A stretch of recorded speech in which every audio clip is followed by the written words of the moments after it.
O tema da reforma política é um tema central na vida política brasileira há muito tempo, pelo menos desde a Constituição de 88, que não tratou adequadamente, pelas circunstâncias, da dimensão política do Estado. E hoje, nos últimos meses, hoje em dia, ela ganhou uma intensidade muito grande por uma via, até certo ponto, torta. Ou seja, que é a via do assédio que a justiça está fazendo sobre a classe política e que está produzindo um conjunto de reações defensivas por parte dos políticos.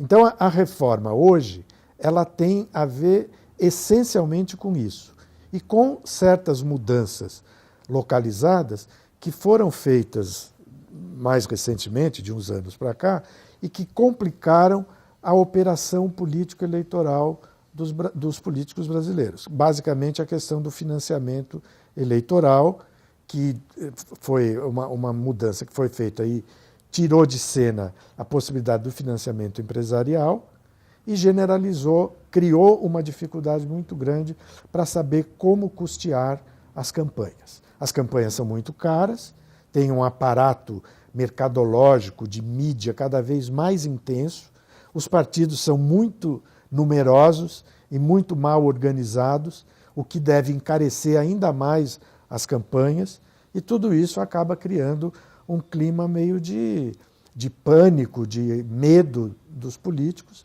entre os políticos, que faz com que eles acelerem a ideia de uma reforma.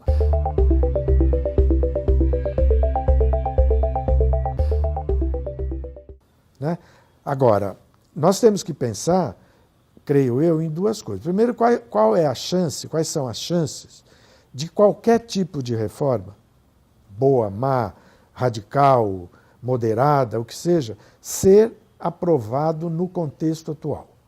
Né? Porque o contexto atual, o contexto político atual, é de crise de representação, de crise de legitimidade, que a sociedade não está se reconhecendo mais nos políticos, é de crise de atuação, porque os partidos não conseguem controlar suas bancadas, né? É de muita competição, é um clima de muita tensão entre o executivo, o legislativo e o judiciário.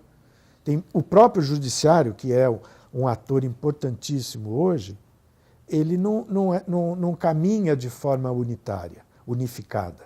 Existem muitas brigas internas no judiciário. Então, tudo isso somado cria um ambiente paradoxal, que ao mesmo tempo que pede reforma, dificulta a reforma. Ele pede, nós temos que reformar, e ao mesmo tempo cobra um preço alto demais para que a reforma avance.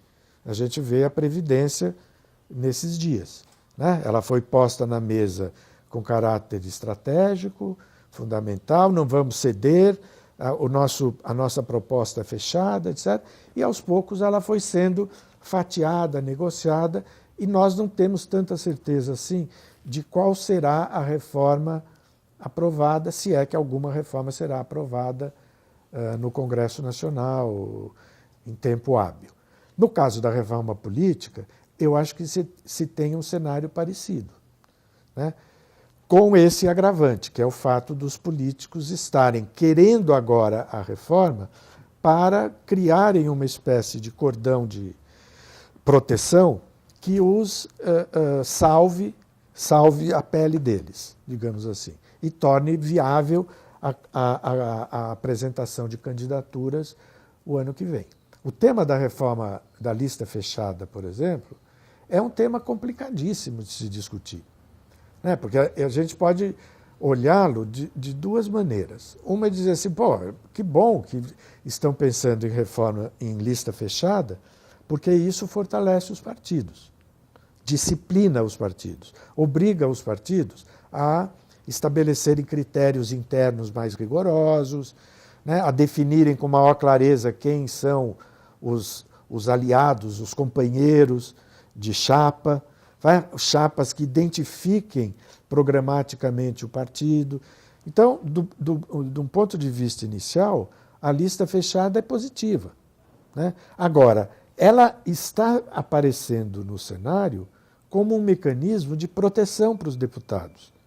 Ou seja, então, se eles são fortes dentro dos partidos, os atuais, os que têm mandatos hoje, eles conseguirão aparecer nos primeiros postos da lista futura que o partido apresentará aos eleitores, né? E aí fica uma ação entre amigos. Então, aquilo que é uma boa ideia acaba ficando manchada pela malícia e pela necessidade que os políticos estão tendo de se protegerem desse quadro de desorganização da vida política, partidária, eleitoral que a gente está vivendo, né? Tanto que eu poderia, tão valioso no caso do Brasil quanto uma lista fechada, seria você abrir a possibilidade de candidaturas independentes, né? É uma coisa legítima também. Vários países do mundo têm candidatos fora dos partidos, né? Será que nós não poderíamos também experimentar isso? Entre uma coisa e outra, eu fico com a lista fechada, né? E talvez eu acho que ela até pode funcionar melhor do que a lista aberta, que é a que vigora hoje na vida brasileira, né? Porém, tem esse mal-estar provocado pela reação dos políticos. Por que isso não surgiu há 3 anos atrás, né? Quando se começou a discutir, sei lá, um novo cenário para o Brasil? Surge agora, quando as labaredas da Lava Jato estão queimando as penas dos políticos, né? Então aí eles usam isso como estratégia defensiva e tal. Eu acho que a gente teria que ver também uma coisa seguinte: não há uma reforma política que possa se fazer privilegiando exclusivamente um ponto, lista fechada, por exemplo, né? Isso tem que ser, de alguma maneira, acompanhado, articulado com alterações em outros pontos também, né? Por exemplo, o financiamento, que já está mais ou menos... Como é que vai ser o financiamento? Vai ser o fundo público, né? Vai ter uma cláusula de barreira? Por exemplo, só terá direito ao fundo partidário os partidos que alcançarem um quociente X em tantos estados da federação, né? Ou não? Ou o fundo público vai ser dividido? Como ele vai ser dividido? Do jeito que é hoje? De um outro jeito? Qual será? Claro, eu estou falando em tese, imagino que alguma definição desse tipo aparecerá na discussão, né? Ainda não apareceu de modo suficientemente claro, né? A outra coisa que não apareceu de modo nenhum é o sistema de votação. Ele continuará sendo proporcional para deputados ou ele poderá sofrer algum tipo de mudança no sentido distrital, por exemplo, no sentido né, de redividir o Brasil, tal. Se for uma coisa dessa, vai ser qual modelo de votação distrital? O modelo puro? O modelo misto? Vai ter uma parte que vai vir por... Ou seja, nós temos uma montanha de coisas que precisam ser ligadas umas à outra para dar um formato final que seja harmonioso, né? E que não venha a estragar aquilo que já está ruim, piorar aquilo que já está ruim, né? Tanto que a ministra Carmen Lúcia, por exemplo, aventou a possibilidade de você fazer um plebiscito. Foi. Quer dizer, é uma mudança tão complexa que você deveria perguntar à sociedade o que ela acha. Agora, um plebiscito sobre reforma política também é um bicho de 7 cabeças. Você não sabe o que pode acontecer, porque existem certos detalhes técnicos que a população não está interessada em discutir e talvez não possa compreender na devida profundidade, né? Quer dizer, não é uma discussão se eu quero melhores ou piores políticos. É como eu faço para que as instituições garantam uma certa qualidade na representação e no funcionamento do sistema de tomada de decisões no legislativo e no executivo. Né? Então, é uma discussão complicada. Tanto que a gente pode lembrar 2013, quando nós tivemos as grandes manifestações ali e tal, a presidente Dilma colocou na mesa um conjunto de propostas reativas, uma das quais era a reforma política, não saiu do lugar. E ali era um quadro de tanta tensão quanto hoje. Talvez tenha sido até um pouco maior a tensão, porque foi uma novidade tão grande, aquela eclosão popular, que pegou todo mundo de surpresa. Está falando, então vamos reformar, aí vamos fazer um plebiscito, vamos fazer uma Constituição exclusiva para discutir a reforma política. Né? Ou seja, sempre que se mexe nesse tema, se vê que os fatores em discussão são tão complexos que talvez você tenha que distribuir os passos da reforma não só num tempo maior, mas num ambiente mais adequado. Porque senão você pode dar com os burros na água. Ou seja, caída, está querendo criar uma pinguela para facilitar a continuidade da política e a pinguela rompe no meio.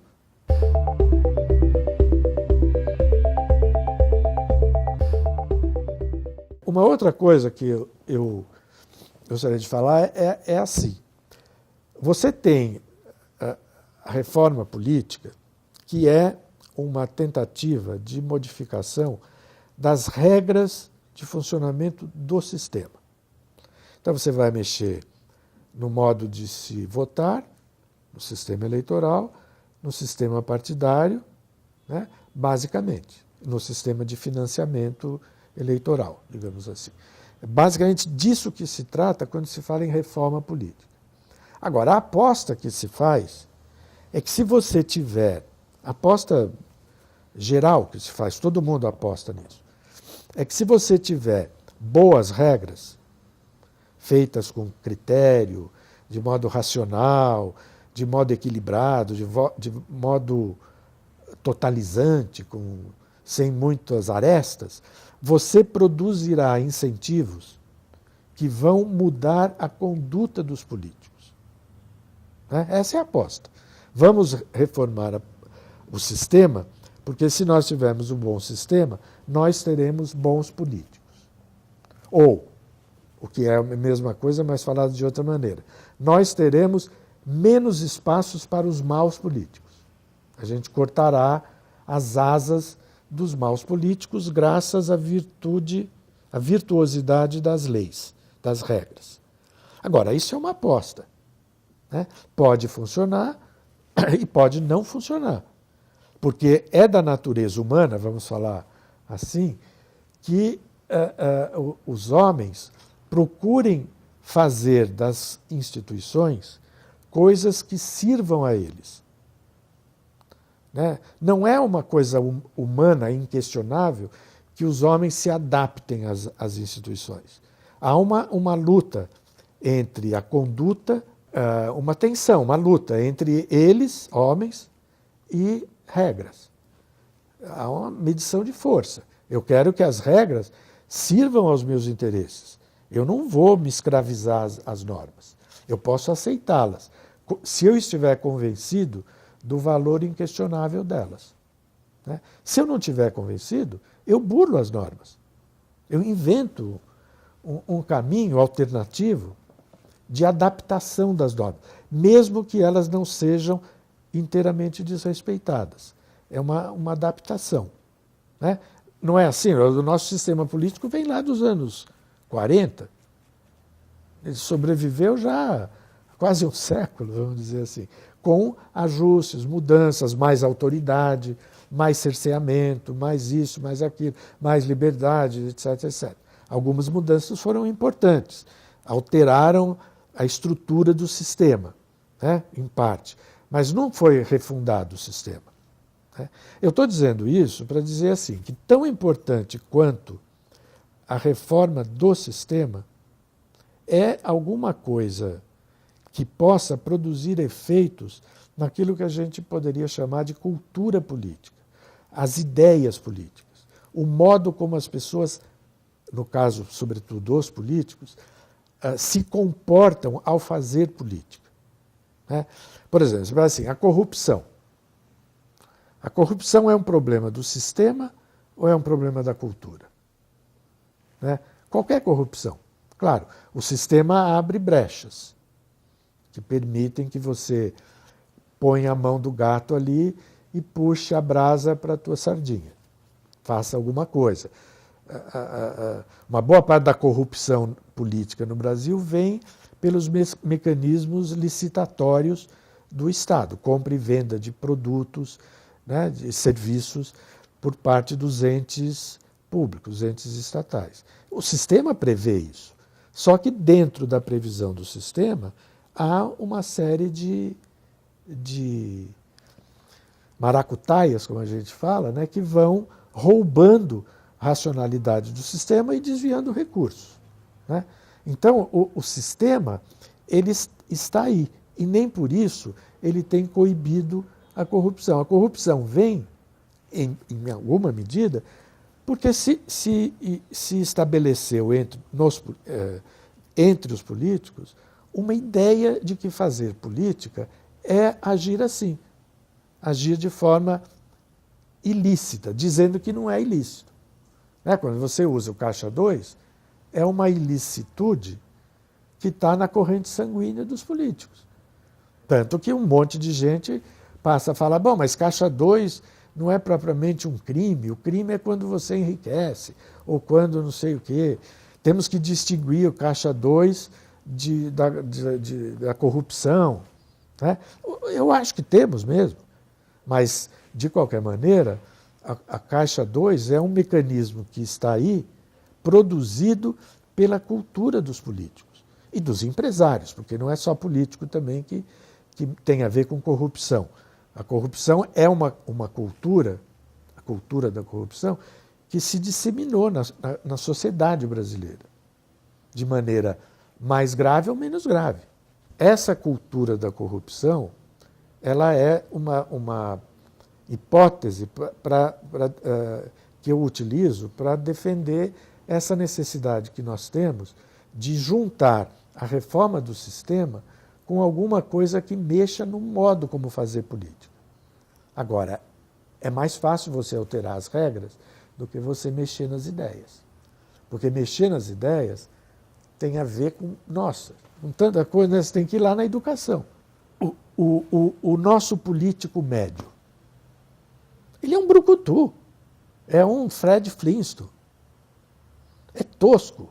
Eu escrevi isso no artigo para o jornal que vai sair sábado. Ele é tosco e o momento é sofisticado, complexo. Então, pode não dar certo. Quer dizer, um cara com machado de pedra tendo que lidar numa rede de alta tecnologia, alta informação, vai dar um treco, né?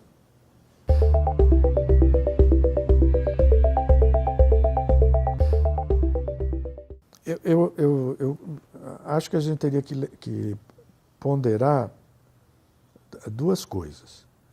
Uma é assim, quer dizer, nós temos, se quisermos fazer mudanças no sistema que vigorem em 2018, nós temos que fazer isso até setembro, certo? Ou seja, 6 meses. Sei lá, abril, maio, junho, julho, 6 meses. Né? Num quadro que tem as outras reformas. Não estou dizendo nada, mas é um quadro, é um tempo estreito, curto, né, para um conjunto de pessoas que estão com dificuldades operacionais expressivas, os políticos. Eles estão com dificuldade de se mexer. Né? Em parte porque os problemas são muitos, em parte porque eles estão ansiosos, vamos falar assim. Né? Então, isso é a primeira coisa. O que significaria, o que poderia sugerir, que nós estaríamos em busca de uma espécie de bala de prata. Sabe? O que é que eu posso inserir no sistema político que produza uma reação e algo que eu consiga fazer até setembro. Né? Então, talvez a gente devesse tirar de cena a possibilidade de fazer uma reforma abrangente. Talvez não haja clima e tempo para se fazer uma coisa que vá de cima a baixo redesenhar o sistema político brasileiro. Talvez a gente esteja procurando, ou passe a procurar, sei lá, isso que eu estou falando de bala de prata. Uma bala que vá produzir uma reação em cadeia no sistema e tal. Pode ser a lista fechada. É uma bala de prata. Eu não acredito que ela possa produzir muitos efeitos sozinha. Só ela. Até porque tem essa mancha da legitimidade da ideia por conta do rabo preso dos políticos. Né? Então, se ela for entendida pelas pessoas como estratégia de defesa dos políticos, o resultado pode ser trágico. As pessoas simplesmente vão anular o voto, não vão para a rua protestar, enlouquecidas, etc, etc. Então fica pior do que a emenda, do que o soneto. Uma outra bala de prata, que eu vejo surgindo na eleição, na discussão, é a questão do sistema distrital, da votação, proporcional ou distrital misto. Se você olhar as coisas que o Vicente Cândido anda escrevendo, ele prevê a introdução do sistema distrital em 2026.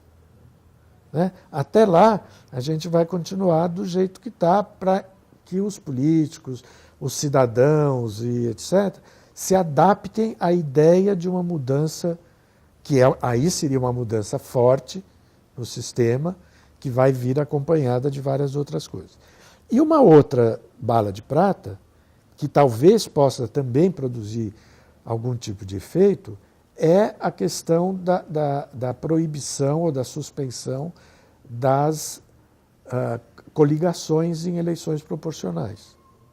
Né? Porque isso poderia, eu não estou defendendo assim, categoricamente isso, mas a proibição das coligações pode afastar do cenário ou do centro do palco alguns partidos de aluguel, que só aparecem ou só existem para fazer as coligações e eleger um ou outro deputado em listas nas quais eles estão diluídos, em coligações em que eles se diluem.